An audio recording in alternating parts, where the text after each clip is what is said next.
Forward. Welcome to our special Book Defenders event of how to effectively fight book bans. Kind of says it in the title, what we're doing here and why we're excited about it. But let's we're going to do a little housekeeping, and then we're going to do some intros of all the amazing guests that are here this evening. So my name is Katie. I'm the managing director at Fandom Forward. Pronouns are she, her. And I'm going to tell you really briefly a little bit about Book Defenders. This is our annual literacy campaign that's aimed at putting books in the hands of kids in need. So as always, we have our book donation, our book drive running. We've already had books donated in the US, Canada, and Singapore, and more coming in every day. So if you want to know how to donate to the book drive, you can go to fandomforward.org/bookdefenders. We got all the information right there. But this year, as we're going to talk about, is particularly stressful in the world of books because we are having a real increase in book bans. So books are not necessarily staying on the shelves in schools and libraries. And so that is what tonight is about. And we've been having other trainings throughout the summer. We're going to be kicking into high gear in September for back to school. So tonight, we're going to be talking to our lovely panelists about what are the concrete things that we can do to fight book bans in our communities. A couple of quick housekeeping things. Number one, we can see your comments in the chat and we love them. So go ahead, talk to us all night long. Know that there is about a 30-second delay for comments, so we might not respond right away to what you say. Put any questions that you have for panelists in the chat, and we'll try to get to them by the end. I already mentioned, go to fandomforward.org/bookdefenders for more about the campaign. Oh, and also, if you want to support the campaign, two great ways to do that. Number one, fandomforward.org/donate. If you donate, you can donate any amount, and that's wonderful. If you donate $35 or more, you get a lifetime membership to our book club, where we're reading all kinds of banned and challenged books. This is a really good month to join because author Rowan Ellis is going to be meeting with us this month to discuss her book here in Queer. So that's a really good one. Or alternatively, you can stop by our shop, and we are selling our We'll Keep Reading t-shirts, which celebrate banned books that we love, and all the money goes back into supporting the campaign. There you go. You didn't come this evening to hear me talk, so let's hear a little bit from the folks that we did come to hear talk, which are our panelists. I'm going to have each of you, I'll call on you, but you're going to introduce yourselves with name, pronouns, and tell us a little bit briefly about what is your organization, what do y'all do in terms of book censorship, and what do you do there specifically? So I'm going to go alphabetical order by first name, and so I'm going to ask Elena. I was like, alphabetical order, that's me. Hi, everyone. I'm Elena Lavoie. She, her, hers, or any pronouns are okay. And I am a program manager for the nonprofit organization We Need Diverse Books. We were created in 2014 by a group of writers, illustrators, and publishing professionals to diversify children's literature. And we have a variety of programs that are aimed at doing that. We have since expanded to include adult literature as well. And in my capacity as program manager, I manage several of our programs, prominently our mentorship program and our Walter Grants program. And earlier this year, one of the initiatives that We Need Diverse Books did specifically with book banning was giving out book kits, LGBTQ plus book kits to all sorts of organizations to get books to kids and teens, especially books that are being targeted right now by censorship. Thank you so much, Elena. I saw somebody in the chat asked for captions, and so I'm gonna be sharing how to turn them on. We cannot turn them on through YouTube when we're broadcasting live, but we do have a thing that will tell you how to turn them on your computer. Christine, tell us what you do, where you're from. Thank you so much. Hi, everyone. It's so great to be here. I'm Christine Emeren. I'm she, her.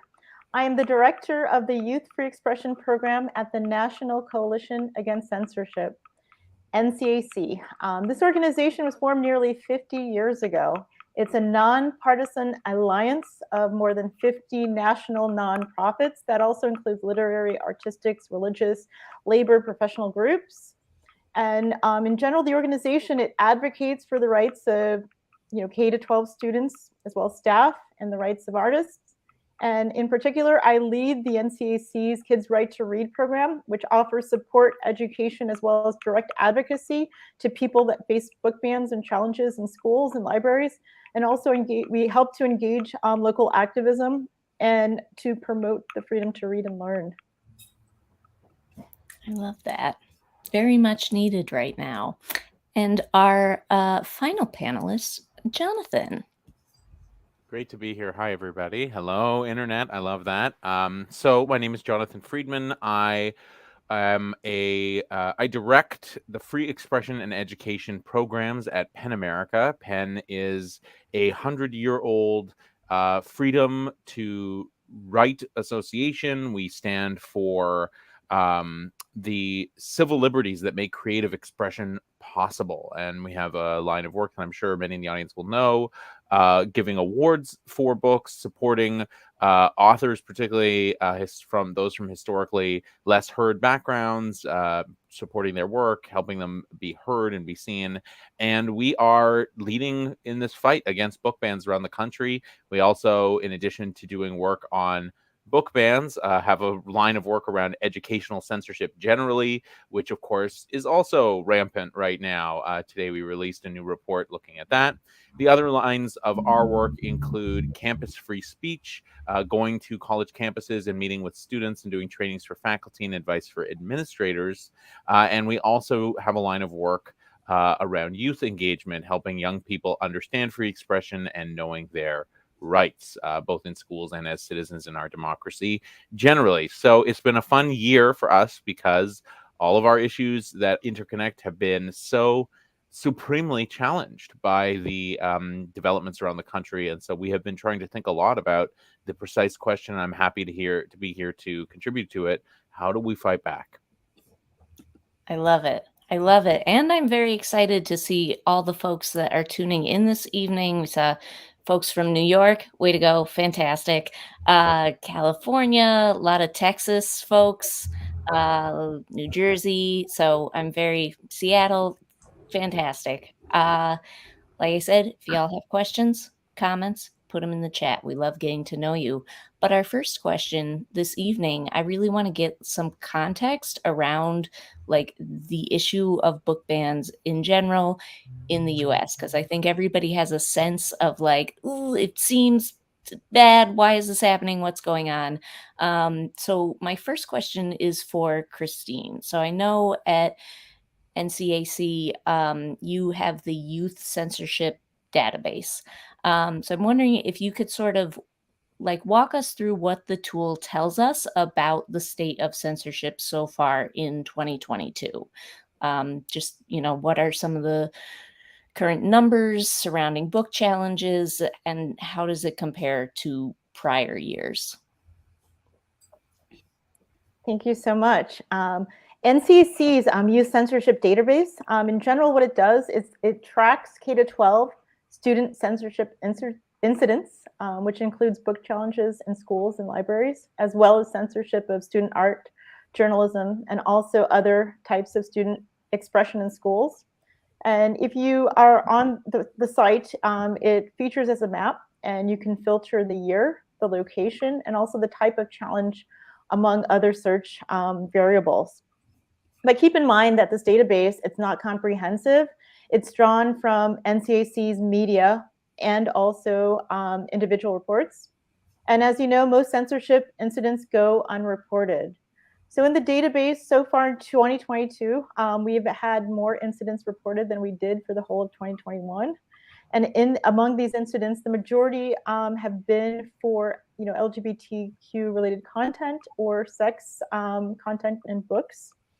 And most of what we're finding is consistent with the statistics of the ALA. ALA has released statistics that has reported over 1,500 temporary or permanent book bans in 2021, and 30% of these include LGBTQ themes and characters. I don't love it. I don't love it.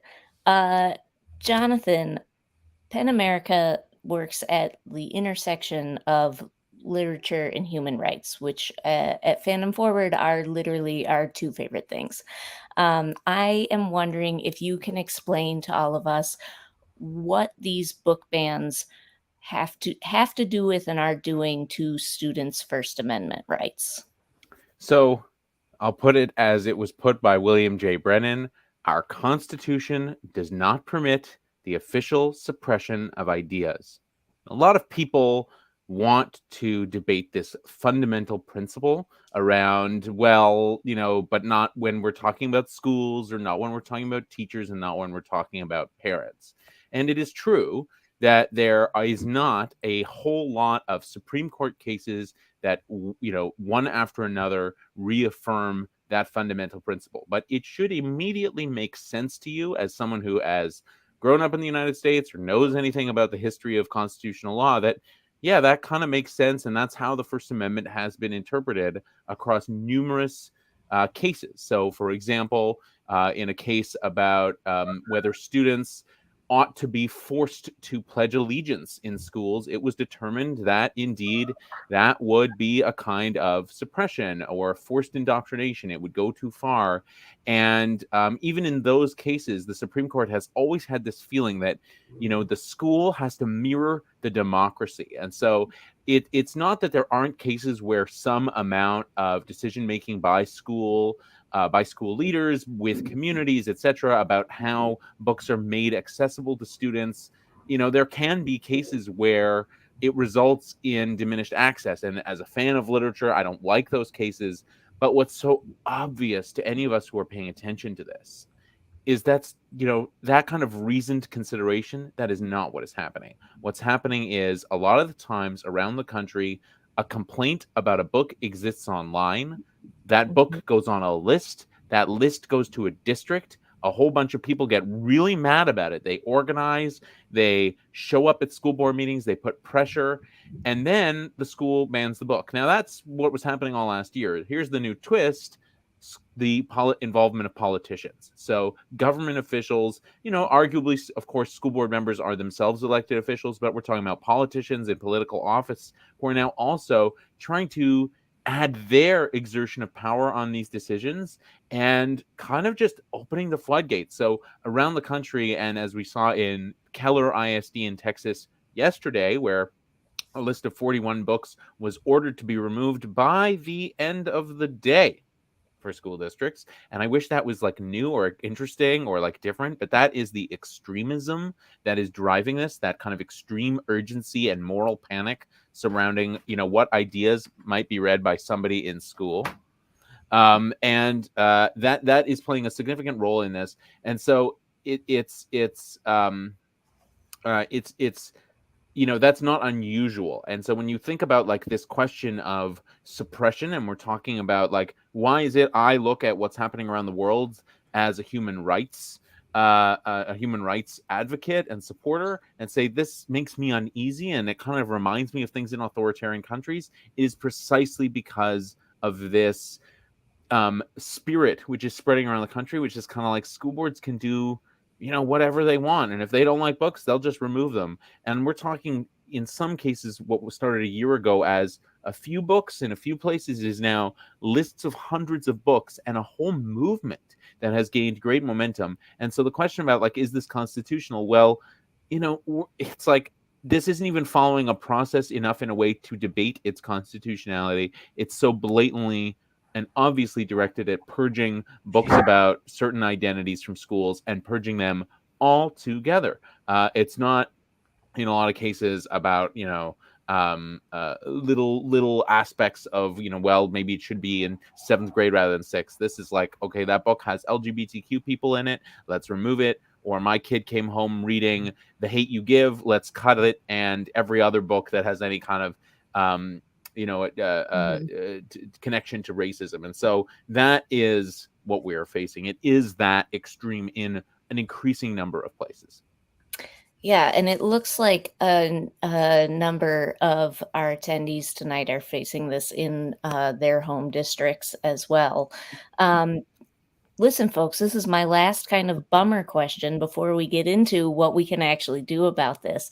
But Elena, Jonathan, and Christine both touched on this, but can you talk a little bit more about what is the connection between diverse books and these book bans that are happening?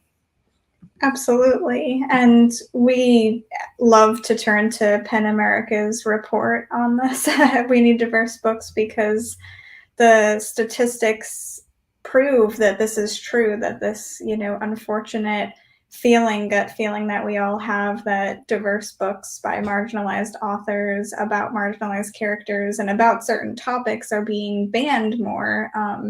The statistics side with that a large majority of books that are being banned are written by authors of color or LGBTQ authors, a lot of times specifically by trans authors, and are about characters who are characters of color or LGBTQ, or what they call LGBTQ topics. And the connection there, I really believe, is this moral panic that Jonathan alluded to, this idea that, these books in some way are inappropriate for children or for teens. And that is a common excuse that we see when trying to censor books for these age groups. It's an easy out, to say, oh, well, kids shouldn't be learning about this. Teenagers are too young to read about this. A lot of times, teachers or school boards or districts or whomever is behind the ban is going to find some sort of excuse or something that they can allude to in the book. It really does depend on the individual book, but they'll cite things like, sexual content, even when there really isn't any, just because a book is LGBTQ or the author is LGBTQ. They might cite violence. They might cite, all sorts of things as reasons why these books shouldn't be in kids' hands or teens' hands. But really, kids and teens do need access to these books, and banning books just because they're by marginalized authors or feature marginalized characters is extremely harmful. And it leads to kids and teens not seeing themselves in books. It leads to people feeling like their school district or where they live, their community, is not supportive of them or people like them or their friends and family. And it's really just damaging. And I believe that one of the reasons that it's so common is just because, it's something that a lot of people are afraid of. They're afraid of this idea of introducing difference. And, I think that Dr. Ruth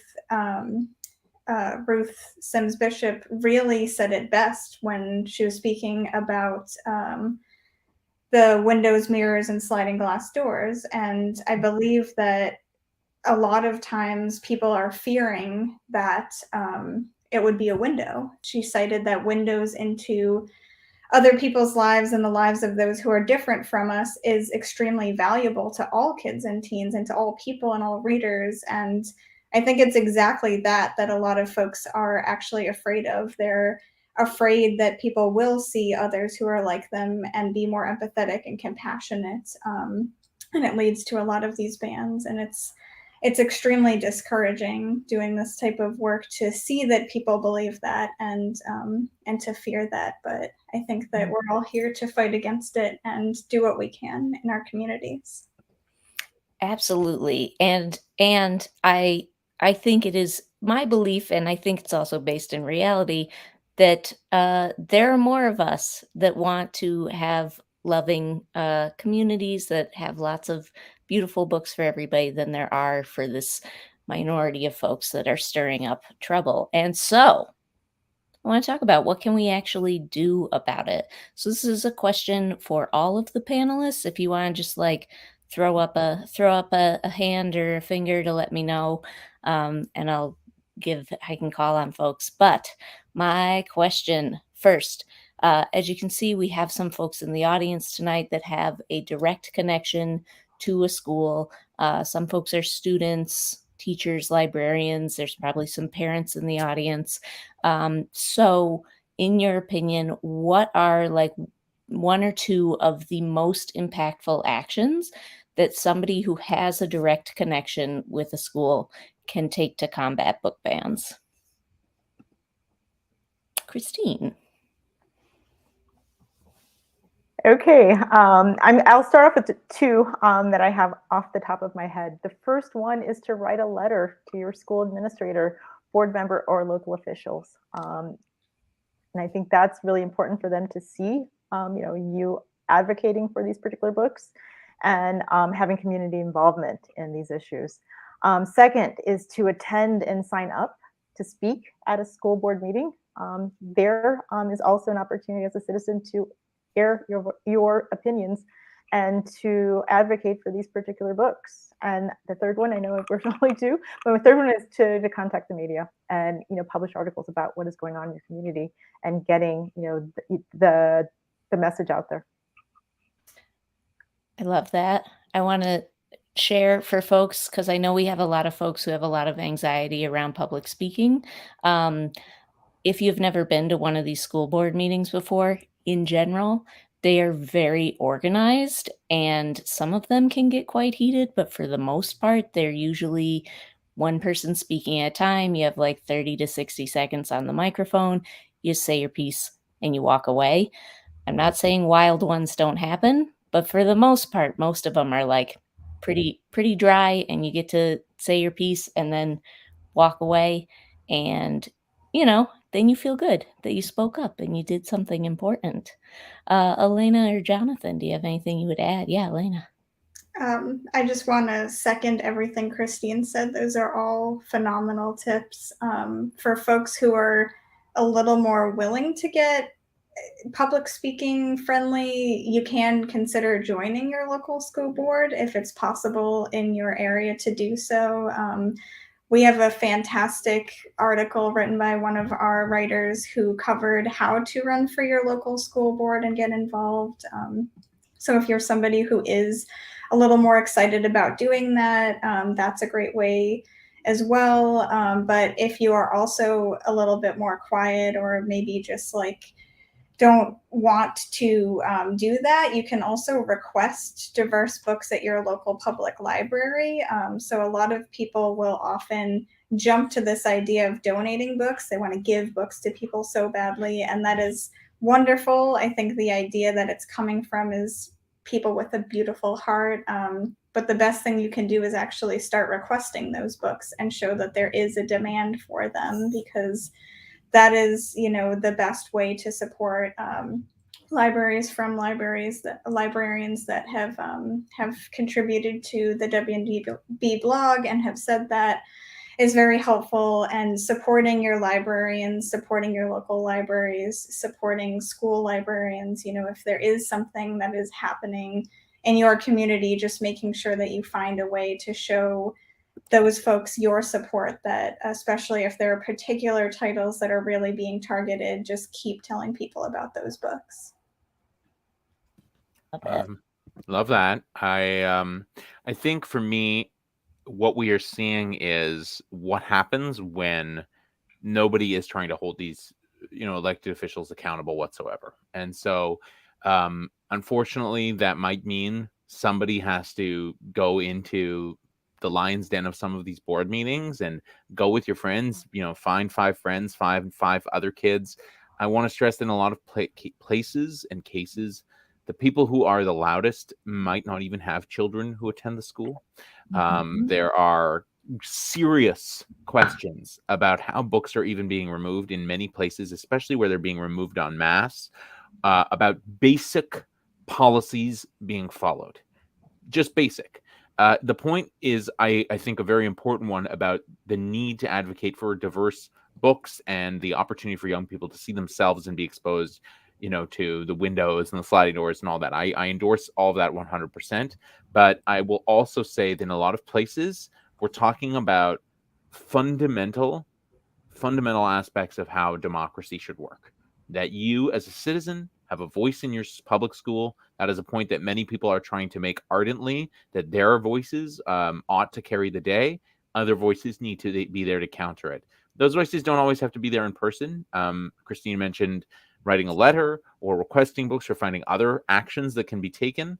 But at the end of the day, we have to remember that the school is there to serve even, the singular or students in the minority and the most marginalized. So your child might not be LGBTQ, but maybe your next door neighbor's is. And what does it feel like to them to see the books that they want to read being removed? And a lot of the times there is no one who is standing up to say, for example, take on the awkward topics like my child has a right to be taught about puberty or sex. That's a controversial topic in too many parts of the country. But you will find in many places that where the schools do not do sex ed are also the places where there is greater teen pregnancy. I mean, of course, all this connects with the abortion bans across the country. But at the fundamentals here, we're talking about the dire consequences of an uneducated public.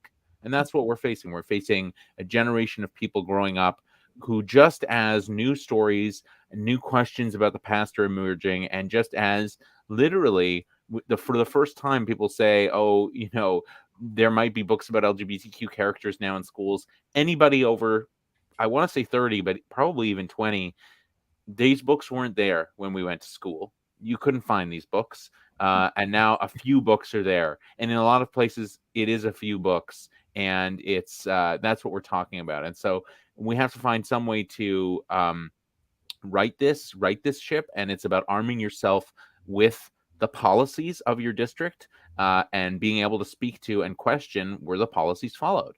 And that's the question you want to ask the school board meeting. Did you follow the policies? Why didn't you follow the policies? This is the policy. If you make an exception for that, why did you make an exception? Can I make an exception for a book I don't like? And I think that kind of pressure and that kind of simple questioning is even enough in some cases for school boards members to realize that somebody in their community is watching this and paying attention. And look, legal challenges is another one, and that's a big one, and it's hard to do. It's hard to do well. It takes a lot of resources, but at the very least, even just a modicum of trying to hold these individuals accountable for the decisions they're making could make a big difference in a lot of places. And where the difference is made, that has almost always been a part of it. Y'all have such good answers.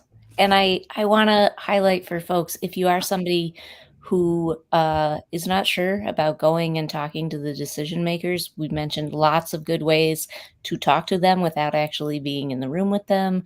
Write a letter. You could write an op-ed or a letter to the editor, especially if you're in a smaller town. Like those newspapers have a little bit more room than if you're trying to get into a major city paper. But I want to tell folks really quick about a fifth grade chapter that we have that is in New Hampshire. And a couple of years ago, this wasn't about book bans, it was about climate change, but they chose their chapter project was going to be to get their school district to adapt a bunch of climate change prevention efforts. And these fifth graders did what we're talking about here. They researched like, how does the school board work, and like, what are their policies and how do we appeal to them? And all these little 10 and 11-year-olds went together to the school district with some craft projects that we gave them. And they really advocated for the district to adopt these policy proposals that they had. And it worked. They were 11. Anybody can do this. Anybody can do this. But those were students. We've been talking about students, teachers, librarians. Is there anything? It sounded to me like all the actions y'all said were something that anyone in the community can do. But is there anything different that like community members should be doing if they care but do not have a direct connection with the school. Yeah, Christine. I have a short idea. This one actually requires just having a phone or internet. You can actually join a social media campaign. There are quite a few of them out there. The latest is the American Library Association's Unite Against Book Ban campaign. There's toolkits there. There's even templates of how to write a letter to specific district members. You can find anything you need to get involved and the level of involvement you have. Also, there's a hashtags, books not bans, and there's also hashtags Freedom, which is FREADOM, that can also connect you to local, affiliates or actions that are going on. Because generally, in every state, there are small groups that are kind of organizing under these hashtags, and these are easy ways of just liking and sharing and spreading knowledge in your social media networked world. I think that's so good because also a lot of people are getting a lot of misinformation from social media. So even if you have like a small network, you can still be making a positive impact. Jonathan, were you going to? Yeah, I'm going to add one quick thing, which is you can write me at education@penn.org. And we are in the midst of starting to build more of a network of groups who want to fight this in different localities around the country, learn from one another, share tactics, get on the same page. So, if you want to organize something locally, but you're not sure who to connect to or how, maybe we can help connect you with others in your state. If you have an opportunity to bring me or someone from my team to speak to an audience locally, we're happy to try and do that. It might not be possible to do everywhere, tomorrow, but we are trying to really get the message out and get the expertise into more people's hands. Awesome. Elena.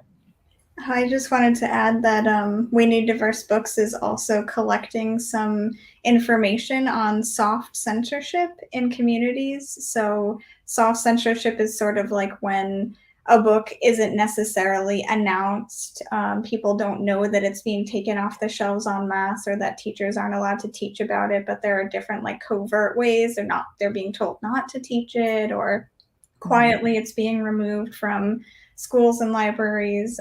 So if you want to report that anonymously or otherwise to WNDB, along with everything else that folks have said. And this one is less book specific, but I do think that if you can and when it's safe, showing your allyship in whatever way you can be so impactful. People don't always recognize that a small thing like having a rainbow flag up or having a Black Lives Matter flag up or something like that, attending Pride, attending something like that, attending a march or something, even if it's not directly related to book bans, especially if you are in an area where maybe that isn't as common, right? Or there are a lot of people who are worried about, do I feel safe here? Do I feel safe in this community?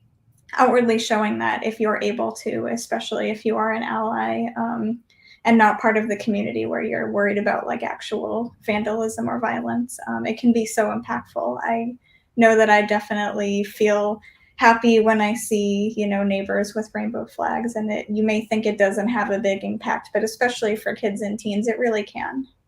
Okay. May I add one thing on this? Because I'm speaking to the fact that they're banning LGBTQ pride flags in schools as well, and BLM flags and all this. Let me tell you just really quickly how powerful free speech is, because free speech means you can, when they ban this stuff, either A, if you can't challenge the constitutionality, if you can't do that, what you can do is find other symbols and other ways of symbolizing something.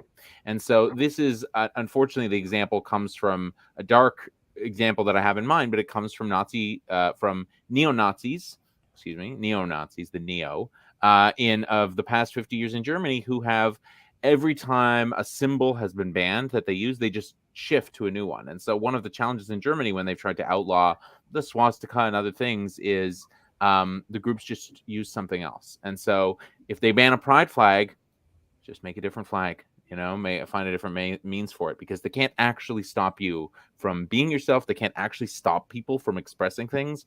And to a certain extent, some of that creativity is one way to prove and get around how, frankly, useless bans are. You make them essentially ineffective if you simply just change your message that they're banning tomorrow and every day of the week. So we can be also more creative with some of this in the face of it.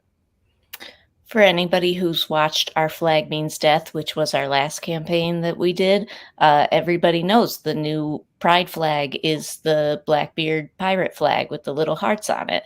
So just get that flag and put that up. Plus, then you get to look like a pirate.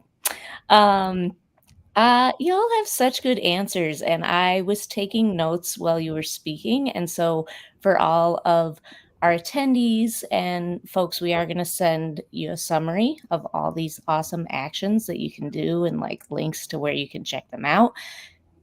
Speaking of links, you all have some really excellent resources that your organizations provide. And so this is what we're going to have in our tool belt when we're going to speak to these decision makers, when we're writing letters. This is our lightsabers, our wands, etc. What are those magical tools? Let's talk about them a little bit. So, Elena, I know We Need Diverse Books has a blog post up about how to support diverse books during a band. Can you talk a little bit about some of the myths that are in that article and what actions people should be taking instead? I'd be so happy to, and very grateful to the librarian and writer who wrote that for us. So one of the things that I already briefly mentioned in passing earlier is this myth that people always believe that buying copies of banned books and donating those copies to local libraries or schools is the most impactful thing that they can do during a book ban. And that's really a lot of people's first instincts. And like I said, your heart is in a good place. I would naturally think to do the same thing. Buying the book does help keep books in publication, but it doesn't necessarily help libraries. A lot of the times, libraries are not able to accept donations, or books need to be in a particular format. There might be challenges that are preventing them from allowing donated books to be used. The same thing goes with schools. If they are being told to remove a book from their library, they're not as likely to be able to just give out free copies of that book to their students. Depending on how exactly the ban is working, they might not be able to do that. And giving away copies of one banned book won't necessarily prevent other books from being challenged or removed. A lot of people also often believe that if a book is banned at a school, that kids and students can just go to the library, that they might be able to go to their public library and just get the book there. So it's like, oh, well, why is this important? So they can just go somewhere else. But public libraries are not as common as they really need to be, especially in a lot of areas, known as more book deserts, where there are not as much access to public libraries. Many students live far away. They might not have access to reliable transportation to get there. They might have difficulty getting a library card or just taking books out. Obviously, also book challenges do affect public libraries as well, and books can be banned there. Another myth that we talk about in the article is that having a banned book or banned or challenged is kind of a badge of honor. And I recognize some authors do kind of view it that way, but I think that, it can be very traumatic, especially if your book is being banned because of who you are as a person or because of characters that share your identity or community.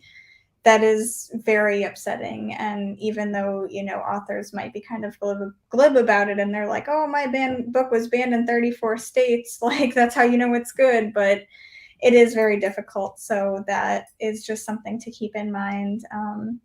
And a lot of people also believe that it will lead to increased sales, which isn't necessarily true. Having a book banned or challenged can really have a major impact on authors' careers.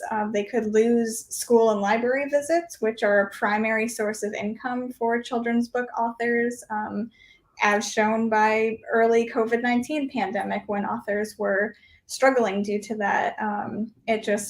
Once a book is seen as controversial, authors can be dropped from events. They may be asked to talk about certain topics or not asked to talk about them more. In general, it can be just difficult, even if people are doing a lot to try to combat it by requesting it and purchasing it. And I know that you also asked what you can do instead.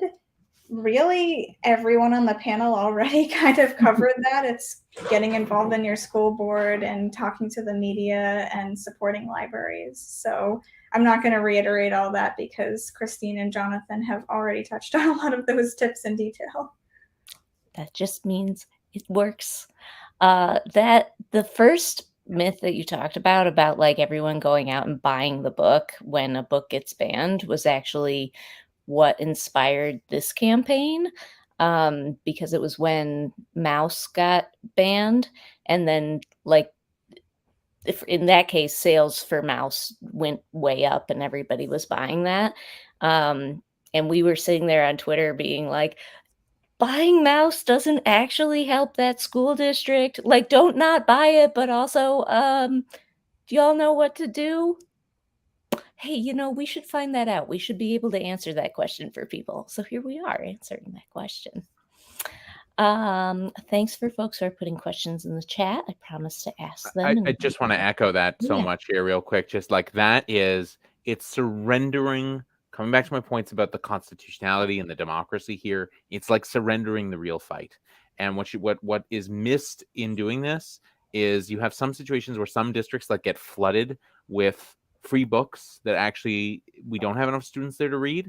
So that's great, anyone who wants to read it, but like we have something for that, and it's called the public library and the school library. And right, like that's, it's being destroyed, and we don't want that. We don't want public. We don't, like, not everybody needs to own a copy of every single book that they don't have space in their homes for. Like it's actually like it's just not the right solution to what is quite fundamentally an attack on public institutions and public accesses and why they were created in the first place. And I can't tell you how often I encounter this argument too, and I'm sure everyone here does.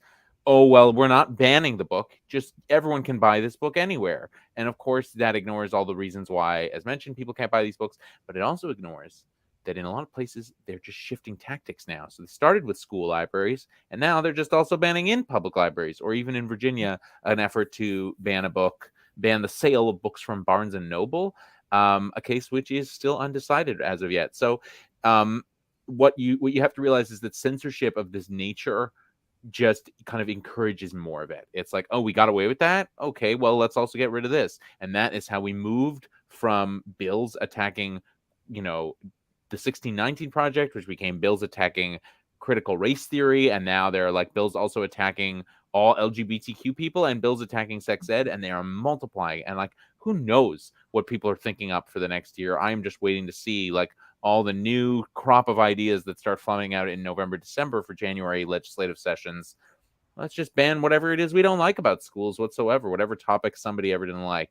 And it's only a matter of time before it starts to come for, and you didn't hear it from me, but math, climate change. Like, I know it started with some easy stuff, or what has been easy because of the historic hatred of it, but we're talking about whole communities that are anti-science, they're anti-intellectual, they're anti-democracy.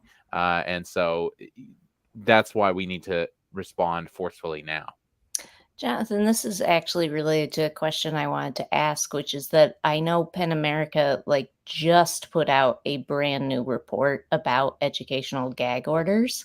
And I was wondering, could you, sounds terrible, don't like it. Could you tell us a little bit more about what the educational gag orders are and kind of what the report found about that? Sure. Yeah, we coined that term last year to encompass what was then a completely unprecedented wave of bills. We're talking about bills that contain an explicit prohibition on what can be taught in classrooms. So they started, as I said, out of like these sort of vague threats and backlash to 1619 Project. This idea will will defund schools that teach the 1619 project, which is itself outrageous. That is, it's outrageous. But it moved on from that very quickly, and then suddenly all kinds of bills started flowing out. So the report out today, though, looks at the 2022 legislative year. Most legislative sessions are done for the year, and so August does make a good time to kind of look at where we were in the spring and summer of 2022 versus 2021, and that's where you really see the shocking numbers. So we saw it increased the number of bills introduced in 2022, an increase of 250%, and that is, our count is only of bills that contain explicit prohibitions on speech. We do not count, for example, a bill to put video cameras in classrooms. If that's all it is, we wouldn't count that bill. And so actually, what I want you to realize is ours is actually a modest number. I mean, we're also not counting their bills about banning transgender athletes in sports in schools. So that's also something we don't count. And then guess what? That would be another set of bills that we know are out there. And so we're only talking about actually a fraction of the effort to suppress and control schools, which has run rampant. And anyways, and so there's no question that we've seen that move very quickly from topics of race to topics of LGBTQ issues. And like in South Carolina, there's a bill that would ban sex education for all students under 18, period. And if they're thinking, well, how could that be? Well, guess what? It is. And so there's tremendous fluidity right now, is what I want to stress, and creativity. And a kind of like, that's what I mean when I talk about this spirit in the air of like, you don't like something, let's just write a bill to censor it. And it's infecting elected officials who see it as important for political jockeying ahead of the election. It's very evident in school boards where partisanship is becoming more common. And we are counting in terms of our numbers. I said this to somebody today. We're counting book bans and we're counting these educational gag orders. Those are things that we can put tangible numbers to. But there is so much happening that doesn't fit either category, whether we're talking about something out of Texas I just saw yesterday, which was banning scholastic book fairs, or other efforts to ban classroom libraries or deny the purchase, not even allow donations of new books. And so this is like, that's not a book ban and it's not a gag order, but, these kinds of ideas are just spreading everywhere, and anything that has been tried somewhere, it's going to be tried somewhere else. Thanks. I hate it. I think it's so important to direct people back to the idea that like we can do something about that. We have concrete actions that y'all can take. Also, the idea that like all of these issues are part of one big tapestry of just evil white supremacists, heterosexism, sexism, etc. And so like pull the threads you can, man, because like it's all the work we're doing is going to make that weaker and make it easier for joyful, wonderful things to win. And speaking of joy, Christine, I know that NCAC's Kids Right to Read toolkit, there's some things about like fun ways to celebrate the right to read, of like making posters, having a banned books club, organizing like book exchanges. And I just want to know, like, why do you think it's important that activists approach this issue of book bans with some measure of creativity and joy? Well, as Jonathan and others have said, right now this atmosphere is pretty heavy, right? It's very dark. And we're seeing that even at the individual level, the intent of these laws are basically for librarians and even, teachers to feel chilled, right? To be fearful and to not, to kind of avoid controversy, right? So what can students do in this atmosphere where really the intent is to not, not have this, be, something to discuss. So for creativity, if we look at creativity in general and in terms of organizing, it's essential. It enables like student activists to be able to develop new tactics, like Jonathan suggested, change the flag, or strategies or even goals to help keep like these anti-book ban campaigns. And also it's more relevant and powerful as the students are creative in terms of like changing the the logic and the rhetoric around by creating these new symbols that are meaningful. So for as an organization, we do encourage students to engage in creative activism. And also it facilitates, students that are fearful to do this on their own to get involved. So as they participate in either making a poster or even coming up with logos, it's a transformative, individual experience, right? And the goal for them is that they're working together as a community of students to actually, change, impact school policies and putting themselves in the center, because a lot of times in these debates, students and their views and what they want are discarded, right? They're minors, they have to be protected. Here they actually have an outlet to actually be creative and actually state, what it is that is needed to make them, well-rounded students and educated people. So the effects really of being creative and being part of this activism, it helps these students that feel helpless overcome it, right? They become more active. They feel like they're empowered now, in terms of being able to, share, their ideas in terms of how to improve schools and what kind of books they'd like to read. And all of that shows that these activities are part of practicing democracy, right? So they are young citizens. They're the future of our United States, right? So they are doing that in these actions. So, for us, it's a great thing. A lot of times we'd like to invite them to come to us and share their stories, activism, and so that other students can learn and benefit from them. In our organization, we just started a new pilot program called Student Advocates for Speech, which are a high school program where students are involved in a year-long activism that are related partly to book banning and to spread awareness on these particular issues and be involved in motivating others to be a part of this democracy and stand up for their rights as students. They do have rights, so we're happy to be a part of it. I can hear the passion in your voice, and I love it. I think that I agree with you that creativity is absolutely essential. We have gotten so many questions in the chat, so we're going to try and get through a little bit of a lightning round with some of them. So if I don't get to your question, y'all, I'm so sorry. I'm going to do my best.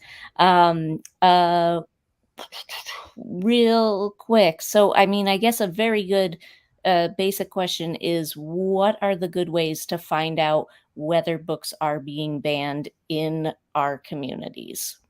How do folks find out about that? You can ask me, education@penn.org, and I'll tell you, we do maintain an index publicly of school book bans, and we are in the midst of updating it. The last update we did on that was through the end of March, and we are working toward an update that we are going to be hopefully releasing in September. Believe it or not, there's actually just so many more bans, and we are just kind of getting more people to help count book bans, because it takes a lot of people to count book bans and make sure everything's right. So we're working on that. We hope to have that, and then that will be a public resource that people can look up. Love it. Christine? You can also, as kind of starter, you can look at our youth censorship database. It'll show the cases in the last 5 years. It may or may not cover your community.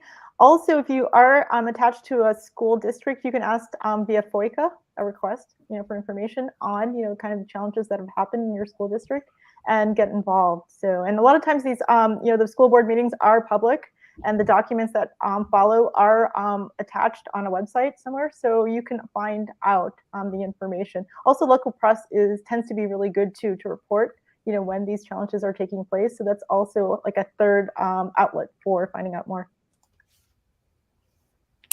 Ask around, honestly, people know, and this is if you just kind of ask someone, there's a lot. I increasingly, what I'm being keyed into, Elena talked about the soft censorship before, is actually that there's a ton of stuff happening that people are doing quietly.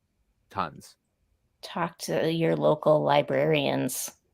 They're gonna know.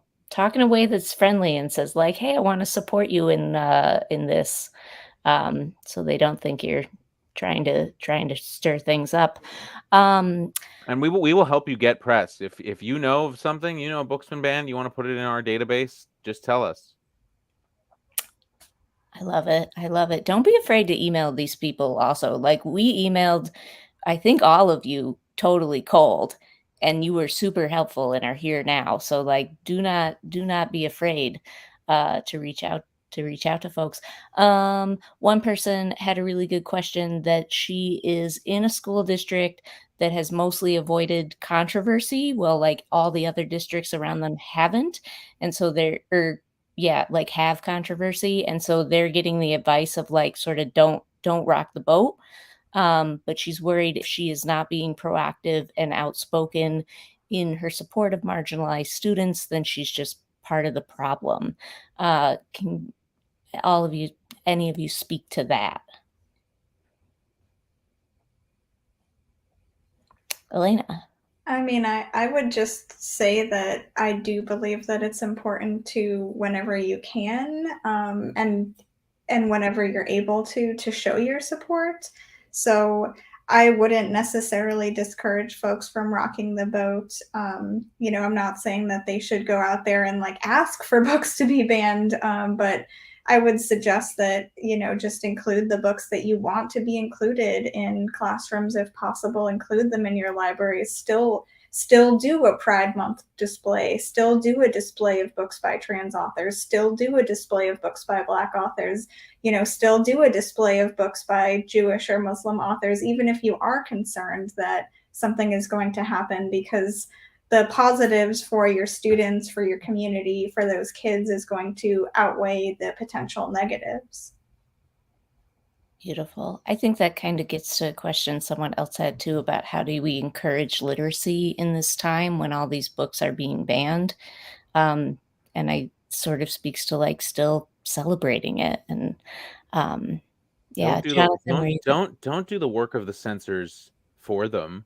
They have, especially regarding gag orders, they're so vague, but also like orders that have come down in public libraries and schools, remove content that does this or that is a quote unquote sensitive material. There are rules about this. And unfortunately, what's happening in a lot of places is that the political pressure is getting to people and then they want to bend the rules. And if you could just had a situation where more people were holding the line consistently, I mean, think about it, like a group of activists wants to bully a local school district. If that doesn't work, they move on to the next school. But if they, every time they try, just hit the same problem, eventually there's nowhere for them to go. This is working in a lot of places because they find the gap. It's kind of like, I don't know, Red Rover. Is that the game I'm thinking of? Like finding the holes, they're finding the people who are sympathetic. And then that's, once it got in, well, they're banning that book. So shouldn't you? That school district said that book is inappropriate. Shouldn't you? And now there's new pressure in places like Utah to just conform. That district removed 50 books. You should get rid of that 52. In Florida, it's very similar.